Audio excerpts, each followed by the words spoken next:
ഇതാണ് നെല്ലിപ്പുഴ, നമ്മുടെ മണ്ണാർക്കാടിൻ്റെ നെല്ലിപ്പുഴ ജംഗ്ഷനാണ്. അപ്പോൾ ഇന്ന് ഇവിടുന്നാണ് എൻ്റെ വീഡിയോൻ്റെ തുടക്കം. അപ്പോൾ ചാനൽ കാണാത്തവരാണെങ്കിൽ തീർച്ചയായിട്ടും ഒന്ന് സബ്സ്ക്രൈബ് ചെയ്യുക, കാണുന്ന ആൾക്കാരാണെങ്കിൽ ഒന്ന് ലൈക്ക് ചെയ്യുക, ഷെയർ ചെയ്യുക. അപ്പോൾ ഞാനൊന്ന് പറഞ്ഞിട്ട് ഷെയർ ചെയ്യാനുള്ളത് എന്തെങ്കിലും വേണമല്ലേ. അപ്പോൾ നമുക്ക് ഇപ്പോൾ ഞാനൊരു കാര്യം പറയാം, ഇന്ത്യയിൽ അത്ര ഏറ്റവും കൂടുതൽ യൂട്യൂബറുള്ളത്, ഇന്ത്യയിൽ ഏറ്റവും കൂടുതൽ യൂട്യൂബർമാരുള്ളത് നമ്മുടെ ഇന്ത്യയിലാണ്. കാരണം എന്താ വെച്ച് കഴിഞ്ഞാൽ ഒരു പണിക്കും പോകണ്ട, വെറുതെ ഇങ്ങനെ എന്നെ പോലെ നടന്നാൽ മതി.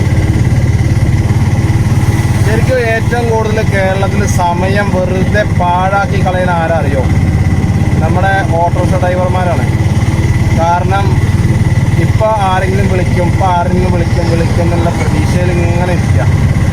അവിടുന്ന് അങ്ങോട്ട് ഓരോ ആളുകൾക്കും ഓരോ ജോലിയുടെ ഭാഗമായിട്ടുള്ള ആളുകൾക്ക് പോലും അത് ഉണ്ട്. ഓട്ടോറിക്ഷക്കാരൻ മാത്രമല്ല, പിന്നെ എല്ലാവർക്കും ഓട്ടോറിക്ഷക്കാരെ ഒരു പുച്ഛാണ്. എന്നാൽ ഞാൻ ഒരു കാര്യം, നമ്മുടെ രക്തത്തിലെ കോശങ്ങളാണ് ശരിക്ക് കേരളത്തിലെ റോഡുകളിലില്ല ഓട്ടോറിക്ഷക്കാർ. അപ്പോൾ എന്തിനാണെങ്കിലും നിങ്ങൾക്ക് ഓട്ടോറിക്ഷ വേണം, എന്ത് പരിപാടിക്കാണെങ്കിലും നിങ്ങൾക്ക് ഓട്ടോറിക്ഷ വേണം. എന്നിട്ട് എന്തിനാണ് ഞങ്ങളങ്ങനെ പുച്ഛിക്കണേ? അത് ഞാൻ ചോദിക്കുന്ന ഒരു കാര്യം തന്നെയാണ്. കാരണം എന്താ ഓട്ടോറിക്ഷ ടൈം, ഞാൻ പറയട്ടെ, എന്നൊരു സർക്കാർ ഉദ്യോഗസ്ഥനേക്കാളും കൂടുതൽ പൈസ ഉണ്ട്, സമാധാനമുണ്ട്. അത് അറിയില്ല നിങ്ങൾക്ക്. ഇപ്പോൾ എല്ലാ പെണ്ണുങ്ങളും പറഞ്ഞ് സർക്കാർ ഉദ്യോഗസ്ഥൻ വേണം കല്യാണം കഴിക്കുക. എന്താ ഈ സർക്കാർ ഉദ്യോഗസ്ഥനെ കൊണ്ട് നിങ്ങൾക്ക് കിട്ടുന്നത്? സാധാരണക്കാരന് കിട്ടുന്ന സമാധാനം സർക്കാർ ഉദ്യോഗസ്ഥനുണ്ടോ? അവരെ കുടുംബത്തിനുണ്ടോ? അവരാ ജോലിയിലുണ്ടോ?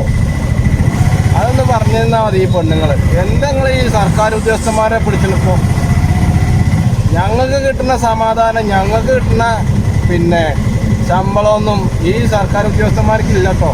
അത് ഞാൻ ഇങ്ങനത്തെ എപ്പോഴും കുറേ ആയി പറയണമെന്നിരുന്നു. അപ്പോൾ നിങ്ങൾ ഇനി സർക്കാർ ഉദ്യോഗസ്ഥൻ്റെ പേര് ഇനി പറഞ്ഞു പോയരുത്. പണ്ടിങ്ങനെയായിരുന്നു നിങ്ങൾക്ക് സർക്കാർ. ആദ്യം നിങ്ങളുടെ നിലമ എന്താണെന്ന് നോക്കണം. അഹങ്കാരികളായ ആളുകളാണ് ശരിക്ക് മൊത്തം എല്ലാവരും അടങ്കം പറയണല്ലോ. ഞാൻ പറയുമ്പോൾ ഏറ്റവും നല്ലത് പുരുഷന്മാരോട് ഞാൻ പറയട്ടെ, നിങ്ങൾ കല്യാണം കഴിക്കാതിരിക്കാൻ നല്ലത്.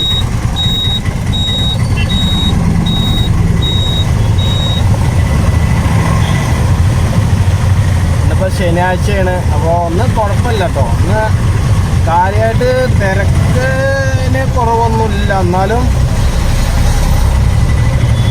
ആളുകൾ കമ്മിയാണ്. ഒക്കെ ഓരോ പ്ലാനിങ് ആവും. എല്ലാം ദൈവത്തിൻ്റെ പ്ലാനിങ് ആട്ടോ സുഹൃത്തുക്കളെ, നമ്മുടെ പ്ലാനിങ് ഒന്നുമല്ല.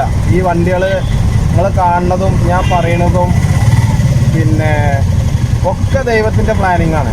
മൂപ്പര് പറയാതെ ഒരു ഈച്ചിങ് കൂടി ആണെങ്കില്ല എന്ന് പറയില്ലേ, അതേപോലെയാണ്. നമ്മുടെ കയ്യിലൊന്നുമില്ല. ഈ ശ്വാസം കൂടിയും മൂപ്പര് തന്നാണ്.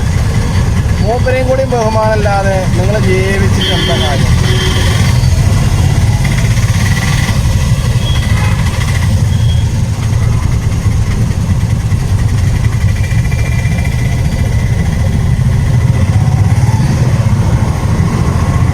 ഇതൊക്കെയാണ് ബൈക്കേറെ.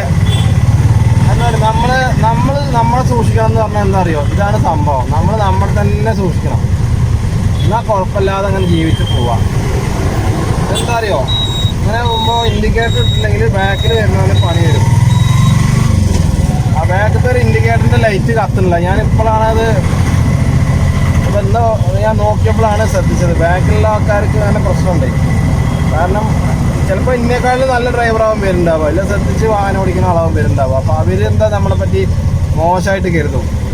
അവർ പിന്നെ മനസ്സിൽ വേറെ എന്തെങ്കിലും പറയും.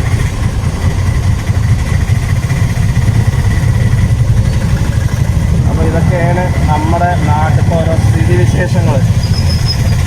അങ്ങനെ ആർക്കും ഇവിടെ വിട്ടുകൊടുക്കാൻ വയ്യാത്തൊരവസ്ഥയാണ്. പിന്നെ എല്ലാവരും എന്താ അറിയോ, ഒക്കെ അങ്ങനെ പകുതി വീല് റോഡിൻ്റെ സൈഡിലാണ്. അപ്പോൾ കാരണം അത് മുന്നിൽ എന്താ നടക്കണം എന്നുള്ളൊരു ഇതാണ്. അറിയാത്ത കുറേ ആൾക്കാരുണ്ട്. അങ്ങനെ തന്നെ പറയണം ശരിക്ക്. ഞാൻ ഒരു കാര്യം പറയാം, ഞാൻ എൻ്റെ സൈഡിൽ നിന്ന് എപ്പോഴും പോവല്ലേ, നമ്മളിപ്പോൾ നാട്ടുകാരുടെ സൈഡിൽ നിന്ന് നമ്മളും പോവല്ല. പോവാന്നുണ്ടെങ്കിൽ ഞാനത് വേറെ ആൾക്കാരെ അറിയിക്കും, ഞാൻ ഈ സൈഡിലേക്ക് മാറുന്നുണ്ട് എന്നുള്ളത്. നമ്മൾക്ക് അങ്ങനെ വലിയ ആളായിട്ടൊന്നും നിന്നിട്ട് കാര്യമല്ല കേട്ടോ. എനിക്കൊരു കാര്യമല്ല. നമ്മൾ കാര്യം എന്തെങ്കിലും ഉണ്ടെങ്കിൽ അതിനനുസരിച്ച് നിൽക്കണം. ഈ ബൈക്കുകാരെ കൊണ്ട് പൊറുതി മുട്ടിയ സമയമാണ് ശരിക്കും. കാരണം ബൈക്കുകാർക്ക് പെട്ടെന്ന് പോകണം എന്നാണ്. അപ്പോൾ ഒന്നാമത്തെ കാര്യം ഞാൻ പറയട്ടെ, നിങ്ങൾ ബൈക്കിൻ്റെ ബാലൻസ് കറക്റ്റാക്കിയിട്ട് വേണം റോഡിലേക്ക് വരാൻ. അല്ലെങ്കിൽ നിങ്ങളെ റോഡ് കൊണ്ടുപോകും. അത് നിങ്ങൾ എപ്പോഴും നോട്ട് ചെയ്യേണ്ട ഒരു കാര്യമാണ്. പിന്നെ ഞാൻ ഈ വീഡിയോകളൊക്കെ അധികം ചെയ്യണത് നിങ്ങൾക്ക് ഡ്രൈവിങ്ങും റോഡിനെ കുറിച്ചുള്ള കാര്യങ്ങളും പറയാൻ വേണ്ടിയിട്ടും അറിയാൻ വേണ്ടിയിട്ടും മനസ്സിലാക്കാൻ വേണ്ടിയിട്ടുമാണ്. അത് നിങ്ങൾ എപ്പോഴും കരുതിയിരിക്കണം. എക്സ്പീരിയൻസ് ആയാൽ മാത്രമേ നിങ്ങൾ ടൗണിലൂടെ വാഹനം ഓടിച്ച് വരാൻ പറ്റുള്ളൂ. പിന്നെ വേറൊന്നുണ്ട്, മറ്റുള്ളവരെ കരുണ കൊണ്ട് മാത്രമാണ് നിങ്ങൾ രക്ഷപ്പെടുന്നത് ഓരോ സമയത്തും. അത് നിങ്ങൾ എപ്പോഴും ആലോചിച്ചോളൂ.